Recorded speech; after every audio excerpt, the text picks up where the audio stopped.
Listen, this is a Too Short movie. You think I was going to miss out on that? There's no fucking way. There is no way.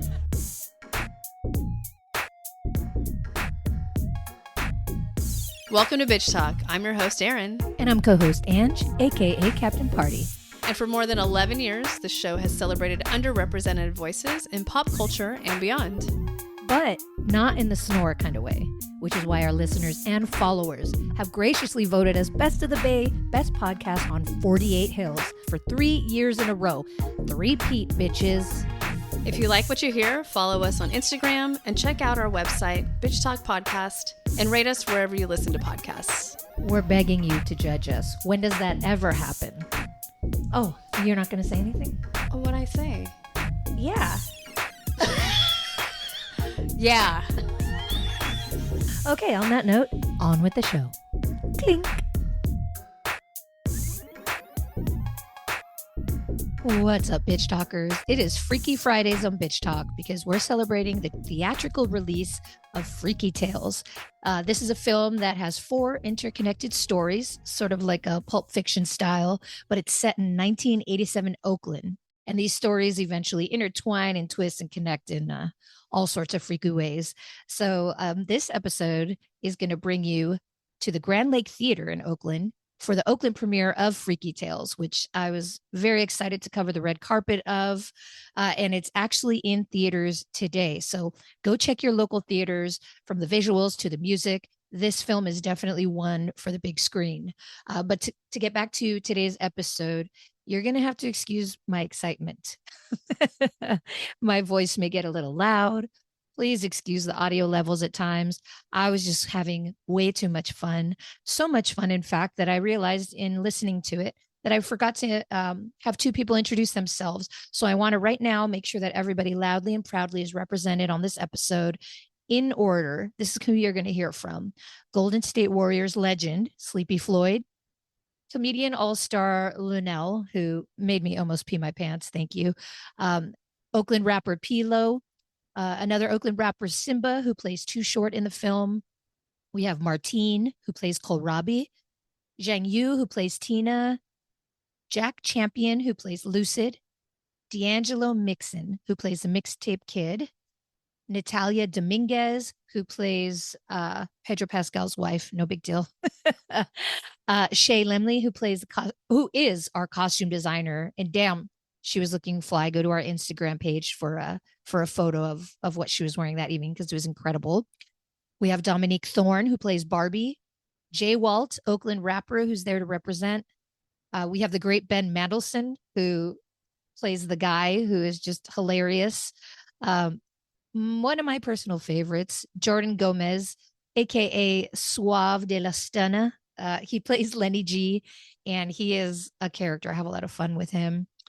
We get a brief cameo of Pedro Pascal, who plays Clint. And then you're going to go ahead and hear me freak out for a second because who wouldn't? We didn't know he was going to be there that evening. He showed up. He made his way all the way down to the end of the line, which is where we were as Bitch Talk. So that was just a really special moment. He's wonderful. And then we have a little treat. You're gonna hear me embarrass myself in front of Too Short. Before I go, I have to thank my partner in crime for this red carpet, Jeff Hunt of Storied San Francisco, for audio recording and moving the levels up and down as I excitedly screamed. So you are going to have so much fun watching this film. Go do it right now. Go. Wait, first listen to this episode and then go. Hi, how are you? Good. How you doing? I'm great, thank you. Okay, Bitch Talk audience, we are now in the presence of greatness. I'm here with Sleepy Floyd, the one and only. Welcome to Bitch Talk. Thank you. Thanks for having me. So did you ever think, when did you find out that you were going to be honored in this film, and what was even your reaction?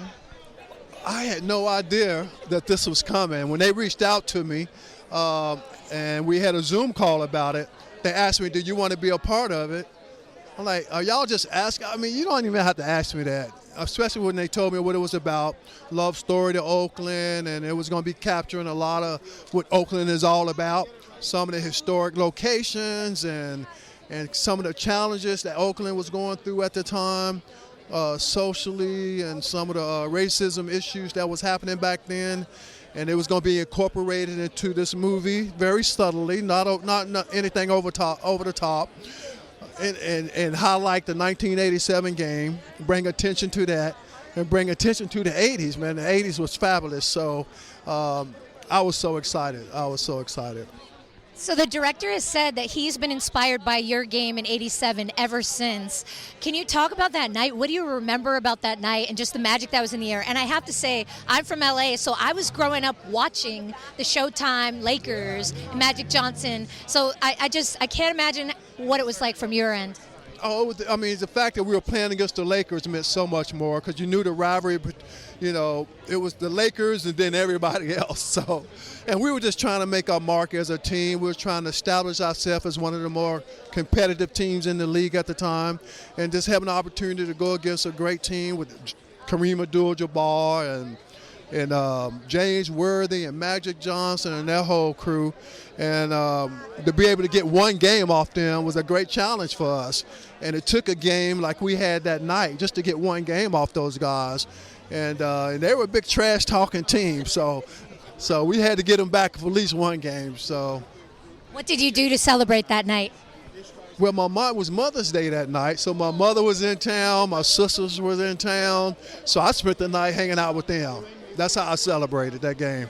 Okay, I don't want to give any away spoilers, but that is not how Sleepy Floyd spends the night in the film. At all. I love that so much. Thank you for being on Bitch Talk, and you're a legend to the Warriors establishment in Oakland. So much, I appreciate it. Thanks for having me. Welcome to Bitch Talk. Oh, Bitch Talk! Are you ready? Yes, bitch, I'm ready.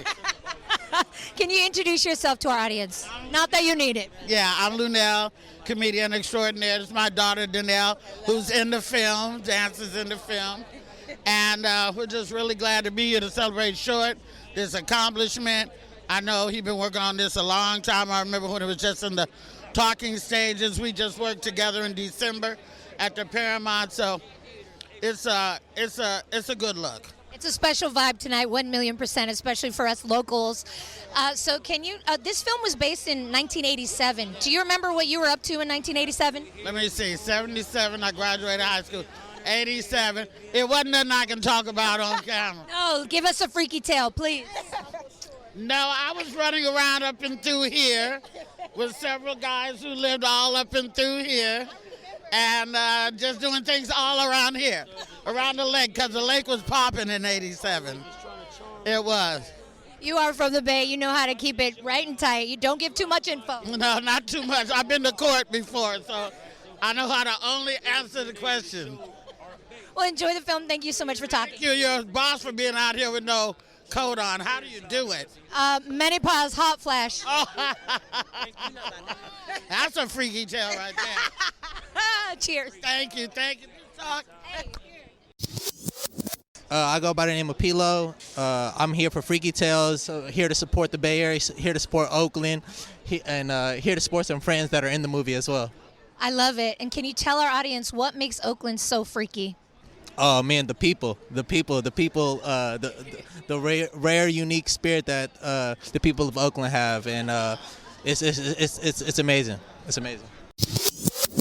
Hi, how are you? Welcome to Bitch Talk. Bitch talk, god damn it. God damn it, what's my Uncle Short favorite word? They put us at the end for a reason. Okay, What's up with the game?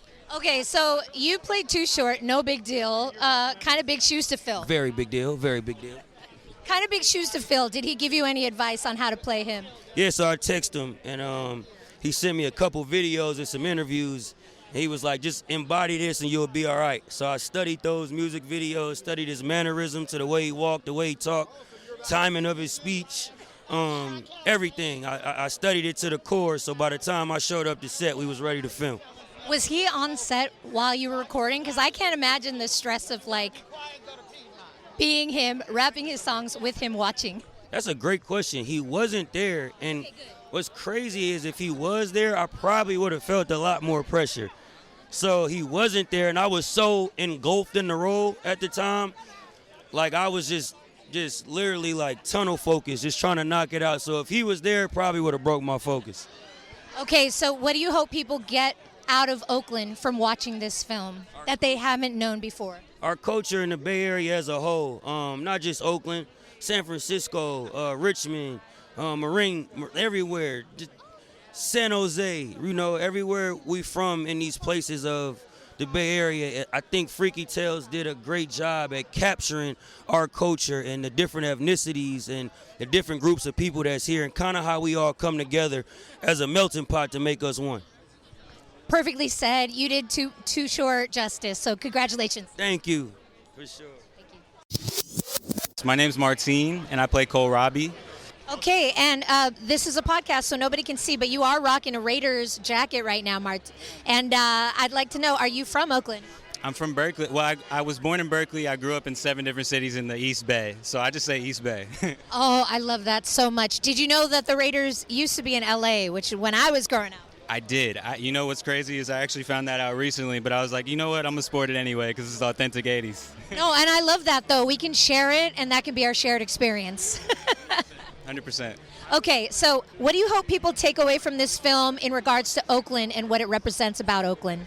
I don't know. I hope people get to experience it in the way that I did growing up, you know, just the culture growing up here. And, yeah, man, just have fun. I feel like it's such a fun movie, and it's just like, no matter who you are, no matter where you come from, you know, there's so much to offer from this movie. And I think Ryan and Anna just really captured so many things and made it into one. So many puzzle pieces shaped what this is, you know?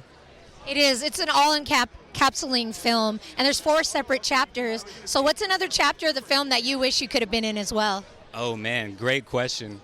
All of them are amazing. Honestly, I would say the last chapter is so crazy with Jay Ellis and Ben Mendelsohn. Ben did an amazing job. Yeah, it's so much action, man. But honestly, I love the story I was in. I was really lucky to get the part I did, and I can't wait for people to see it. Yeah. I mean, through and through, it's an underdog story. That's Oakland, right? Exactly. You got to love the underdog, you know? We're all underdogs in our own story, so I think it's fitting, you know? Well, I'm going to let you go, but before I do, can I get a fuck Nazis? Fuck Nazis, man. Absolutely. Can you introduce yourself and the character you play in the film? Hi, my name is Jiyoung Yu, and I play Tina in Freaky Tales. I am so jealous of your character. Tina is so freaking cool. She really is. Not just from the things you get to do, but just from your hair and your outfits. Can you talk about, was it a wig? Did you get to keep some of that stuff? You know, because some of those bracelets and those outfits. I know. It is a wig, and it's an incredible wig that was made specifically for the film. If any of the wig makers want to know, it started out as a very, very simple wig, and then my incredible hair designer, Belinda, took Jerry curl tracks, combed them out, and then sewed them into my head individually while it was on me. Really like a masterwork of craftsmanship. It was incredible, and the next day I came to set, and it looked exactly like it does in the movie. She's a beast. I am obsessed with her. But it was so fun. How often do you get to do something that crazy? Well, it works on you. You look beautiful this evening, but that look works too if you ever want to go back. The micro bangs, they're influencing me. They're really cute. I also loved the fake piercings. I got a little secret tattoo in the movie. You don't end up seeing it, but there's a black flag tattoo that I've got on that also made me feel very cool. It's the coolest I've ever looked, and probably the coolest I ever will look. 1,000,000%. Okay, one last thing. What did you learn about Oakland from shooting this film? I learned so much, which was such an honor and a pleasure to learn. I think my favorite, though, is just how many of my favorite music acts, creatives of every kind, novelists, directors, have come out of Oakland. I had no idea how many people have come out of the East Bay. And it just, I already had so much respect for the Bay Area, and now I just have even more. Beautiful answer. Thank you so much. I love your character. I love this film. Thank you. Thank you so much. Hi, how are you? Welcome to Bitch Talk. Hi, thank you. Can you introduce yourself and the character you play in the film? Yes, I'm Jack Champion. I play the punk Lucid. And you play a very badass / romantic character in the film. I love your character. But this film is based on 4 chapters. What other chapter would you have loved to be in other than yours?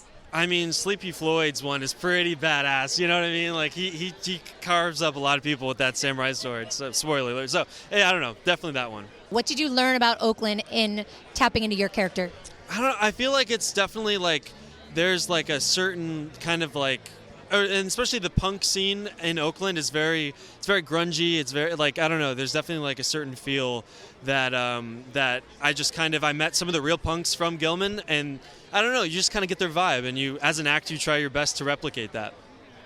And what do you hope people walk away with after watching this film that they're going to learn about why the Bay is so special? I think they're going to realize how much greatness is from the Bay Area, and how like many cool people there are, and how many crazy stories that there are. I don't know, like it's its own vibe, it's its own thing, you know. Hi, how are you? Welcome to Bitch Talk. Good, how are you? I'm great. Thank you so much. I love your character in this film. Can you introduce yourself to our audience and tell them who you play? My name is D'Angelo Mixon. I'm 14 years old, and I play the mixtape kid. I love that title. So you have a mixtape, obviously. What is your favorite song from that mixtape? Tower Power. I forgot the name, but yeah, Tower Power. And what does music mean to the Oakland scene in general? What do you think Oakland has given to the world of music? It's given hope and just like good songs. Yeah. Hope is a perfect answer. Yeah. Thank you so much. Hi, how are you? Welcome to Bitch Talk. Hi, thank you. Can you introduce yourself to our audience and tell us what character you play in the film? My name is Natalia Dominguez, and I play Grace, who is Pedro Pascal's wife in the film. Yeah. So, the dream. Basically the dream, yeah. I'm living hundreds and I guess millions of females' dream right now. I think if I were you, I would have fought for extra scenes. Like, maybe they need to go home and, have some bedtime. I don't know. Yeah. Well, I'm having his child, so I think that's pretty special, right? So can you talk about when you first read this script, because it's so unique, what drew you to it? Well, for one, it was her spirit. I think it takes a lot for a female character, or just a female in general, to be with someone, with a hitman. The idea of that, you have to be someone really patient and special to deal with that. And I don't know, it was so fun. When I read the script, I had so much fun with it. Just the fact that she was pregnant. Even when I did my audition, it's like I was having fun with it. And honestly, that's how I felt when I was on set as well. So, yeah, I feel very honored to play this role. I love that. So this film is specifically about Oakland, but what makes it relatable to the greater audience? It's so rich. Politically speaking, I feel like there's a lot of themes in the film that we can relate to now, and tasting a little bit of Oakland and how rich it is, and the people, the food, the music, the life. And so overall, it's just great. It's fun. And yeah, I hope everybody enjoys it. Hi, how are you? Welcome to Bitch Talk. Hi, Bitch Talk. Obviously you are costume design, because what you are wearing right now, I can't look, it's like looking at the sun. It's way too beautiful. I can't look directly at you. Thank you so much. I love that. Thank you so much for the compliment. Can you talk about costume design for this film? Because you get the whole gamut of the 80s. You get the punk scene, you get hip hop, you get to be warrior, badass vibes. How fun was it to create for this film? It was amazing. I learned so much on it, and stretching myself. But I love doing the 4 films in the film, So it felt like we're doing 4 films, researching each thing, and making sure that I brought 87 specifically, because even with the clothing, some things came out in the 80s, but it could have been 89. So I was making sure that nothing that they had on was after 87. Can you elaborate on that? Were Hammer Pants 89 or 87? Yes, but some brands didn't say used jeans or something like that. Say that came out in 89. So I couldn't have them on them in 87. So it was I was that detailed, or some of the shoes, Nikes and all that, this released August of 87, but the film is mainly in May of 87. But then you also have to make it Oakland specific on top of that. So what did that mean? Research. Because I'm from LA, so I'm from the West Coast, but Oakland feels more East Coast to me, especially with the hip hop scene. I think in LA it wasn't a lot of the big gold ropes and all of that. It was more NWA. I don't know, the hip hop scene was very different. So I think it was like Dickies and Ben Davis. and you know, like LA is very different in that regard. And then we didn't really have a big punk scene at all, right? So that was just, and then Oakland punk versus like European punk, or that's very different as well. And so making sure that we had the right version of punk. Well, Barbie and Entice's jumpsuits, I would purchase that with the fanny pack any day. Yes. I think they have Sergio Tacchini, like the very 80s ones. I was like, those are my favorite. Thank you for your work. Your outfit and the girls, those are my favorite. Thank you for your work. Thank you so much, Big Talk. I'm so excited to talk to you right now because your character is one of my favorites in the film. So can you introduce yourself and the character that you play? Yes, my name is Dominique Thorne and I play Barbie. Okay, so Barbie and Entice are just conscious daughters or Salt and Peppa of my dreams. Were you fans of that music, or were you a fan of that music growing up, and how did you prep for this character? Oh man, I sure was. I was a fan of all things that were not present day growing up. And I think when I read the script and then got to listen to the song that I saw written in the script, it's like, oh, okay, we're doing this for real. And it was so fun. It was absolutely a challenge because, of course, as we know, rap of that day are not at all. They don't match the cadence. They don't match the timing, the tempo of rap that we know of today. And so, but of course, that is, I think, probably where most of the influences come from for artists of today. So it was really fun to get to push myself into that and tap into that. Yeah. And the outfits helped. Oh, absolutely. Absolutely. I know you must have seen Shay's fabulous self. She is phenomenal. She, on the nose. It was incredible. So what did you learn about Oakland from working on this film? I learned a lot about the punk scene, which I did not know existed in the way that it did.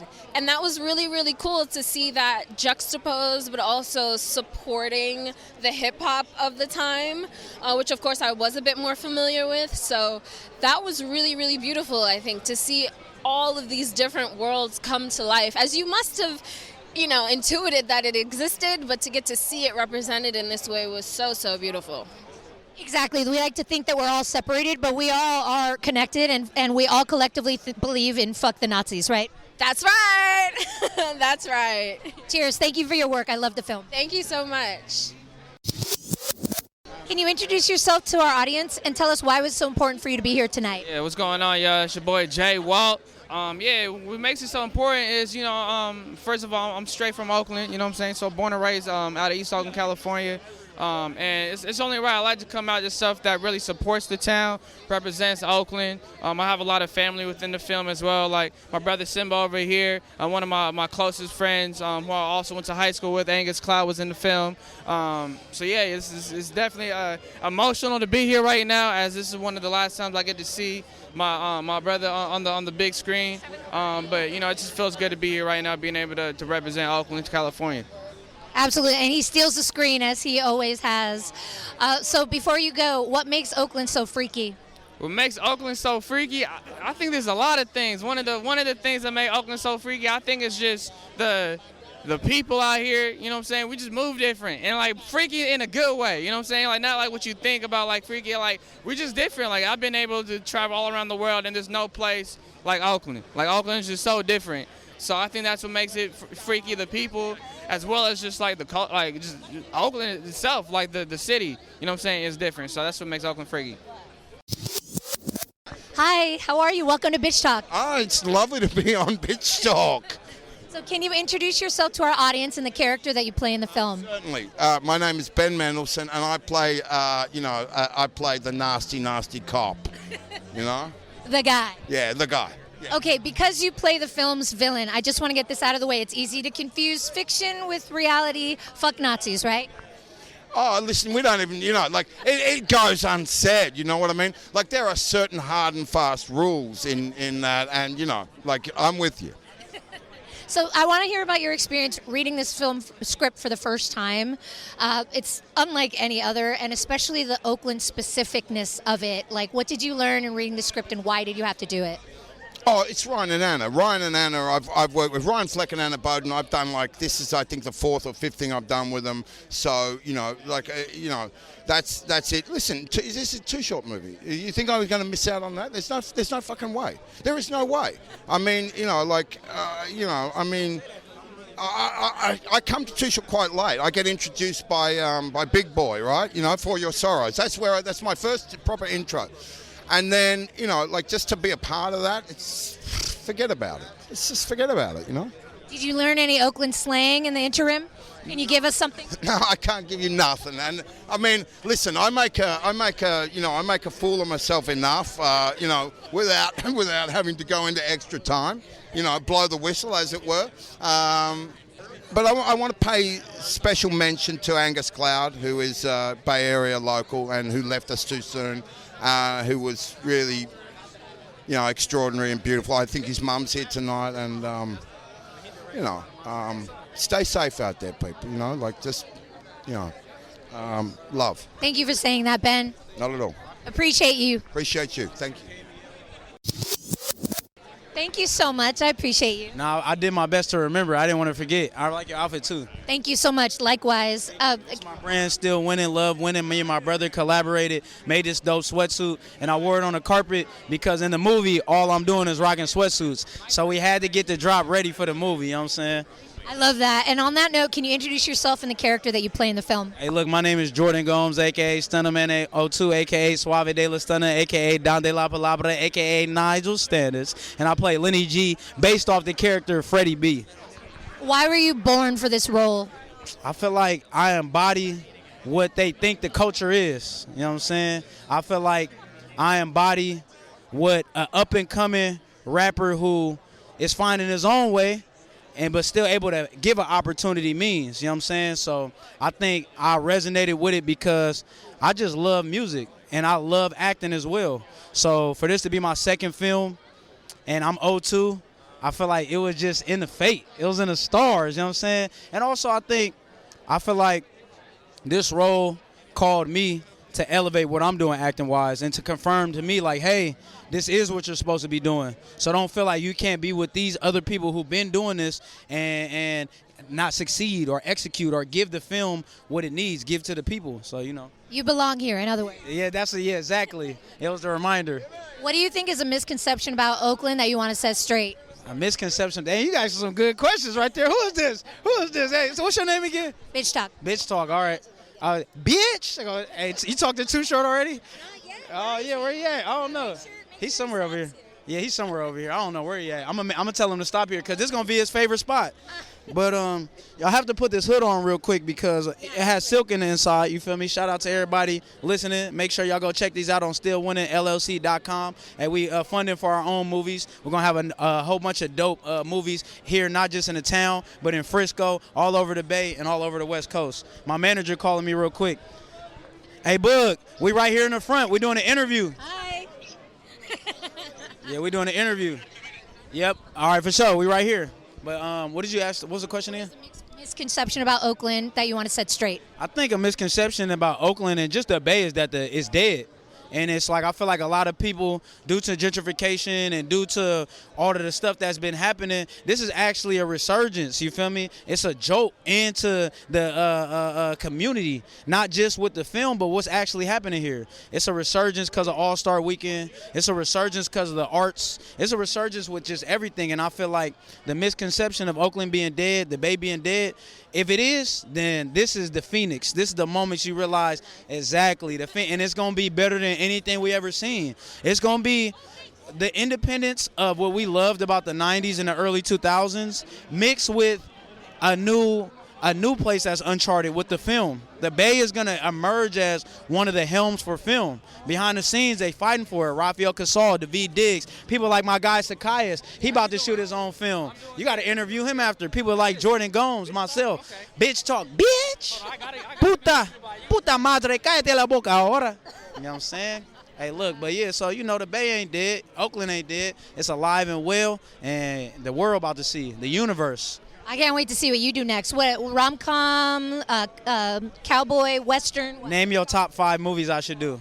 I think you should do a horror, but you come out on top. Okay, horror, but we kill some people that was trying to kill us. Exactly. Yeah. like that. Or just people we don't like. They don't have to try to kill us. Would you go a route like Get Out, where it was talking about systematic oppression? Everything's political, whether you want it to be or not, right? Okay, yeah. So, all right, I'm gonna start thinking about that. A horror film where we come out on top. But I think also something serious. Like maybe you should play a lawyer or something. You have the gift of gab. You're from Oakland. Yeah. Well, I'm from San Francisco, but I love the town. Okay. And I did live in East Oakland. Shout out to the Allen Grooms for helping me get that town sauce. You know what I'm saying? But I couldn't say that I'm from Oakland. But I feel like Oakland is Yeah, exactly. But I do feel like Oakland has adopted me though. For sure. So, I mean, I guess I could. I'm being complicated in an interview, huh? No. Okay, we'll see you next time. Hey, do me a favor. Keep wearing stuff like this and have a beautiful night. We're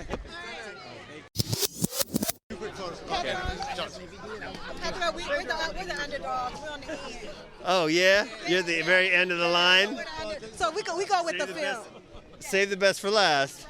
We all have one quick question. Go ahead, you first. So how does playing this work compared to other ones that you play? You know, the Mandalorian and everything? You know, I find the role kind of similar in a lot of ways. He's sort of, the tragic, tough guy, sensitive, tough guy, But there was a level of cool to it, to me, that surpassed any other part that I had played. And I actually thought maybe I wouldn't be able to achieve that. And I talked to the directors about it when they were talking to me. And they're like, no, it's cool. You could do it. And I was like, okay, but what about, this actor? And they're like, no, we want you. And I was like, all right, whatever you say. And so I just sort of, committed myself to being really in Oakland and experiencing this movie under their authorship, and that's why I'm here today to just see it again in the movie theaters. Weirdly, this kind of movie is sort of a comfort movie for me. One of those like old school soundtrack movies that is honoring music and a genre of filmmaking that was a big influence on my upbringing. Question. Your character was so conflicted. What did you learn about redemption in playing that character? Forgiveness at the end of the day, and that means like forgiving yourself first, and then finding your path from there. If you want to keep on living, And Pedro, what did you learn about Oakland and working on this film? That it's just the raddest city in California. How would you describe its vibe? Its vibe is chill as fuck. Thank you so much. Can I give you one of these? Love you. Thank you, Pedro. Oh, I gave him a sticker. Did you see? Yes. I heard you say love you. Is that on here? That's my thing. That was your moment. What? What did you tell me? If you want Brian, he gonna say bitch. I didn't know that. Oh, can I get a bitch for bitch talk? Can you get a bitch? Meet me at 10:30 after the movie. I'll bring you a bitch. Deal. All right.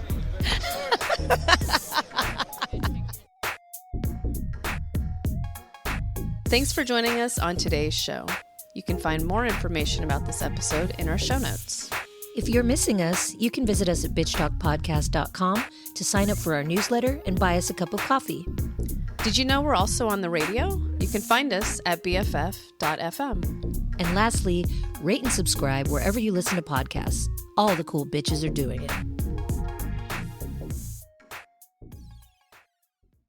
This podcast is a proud member of the BFF.fm podcast network.